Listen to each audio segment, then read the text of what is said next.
Inaresto po ng Dagupan City Police Office ang isang lalaking residente ng Barangay Karanglaan noong Disyembre 18 matapos itong matukoy na wanted sa kasong paglabag sa Anti-Violence Against Women and Their Children Act.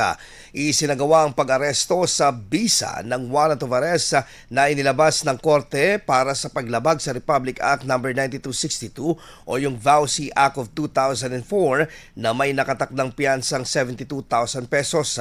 Ayon sa pulisya, nadakip ang suspect sa Barangay Herrero Perez sa pamamagitan ng pinagsanib na operasyon ng Police Station 2 at ng City Investigation and Detective Management Unit. Matapos ang pag-aresto, agad na dinala ang suspect sa impila ng pulisya para sa dokumentasyon at kaukulang disposisyon ng kaso.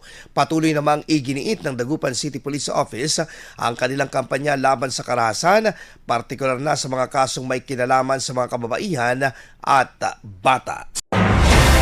IFM News. IFM News. IFM News.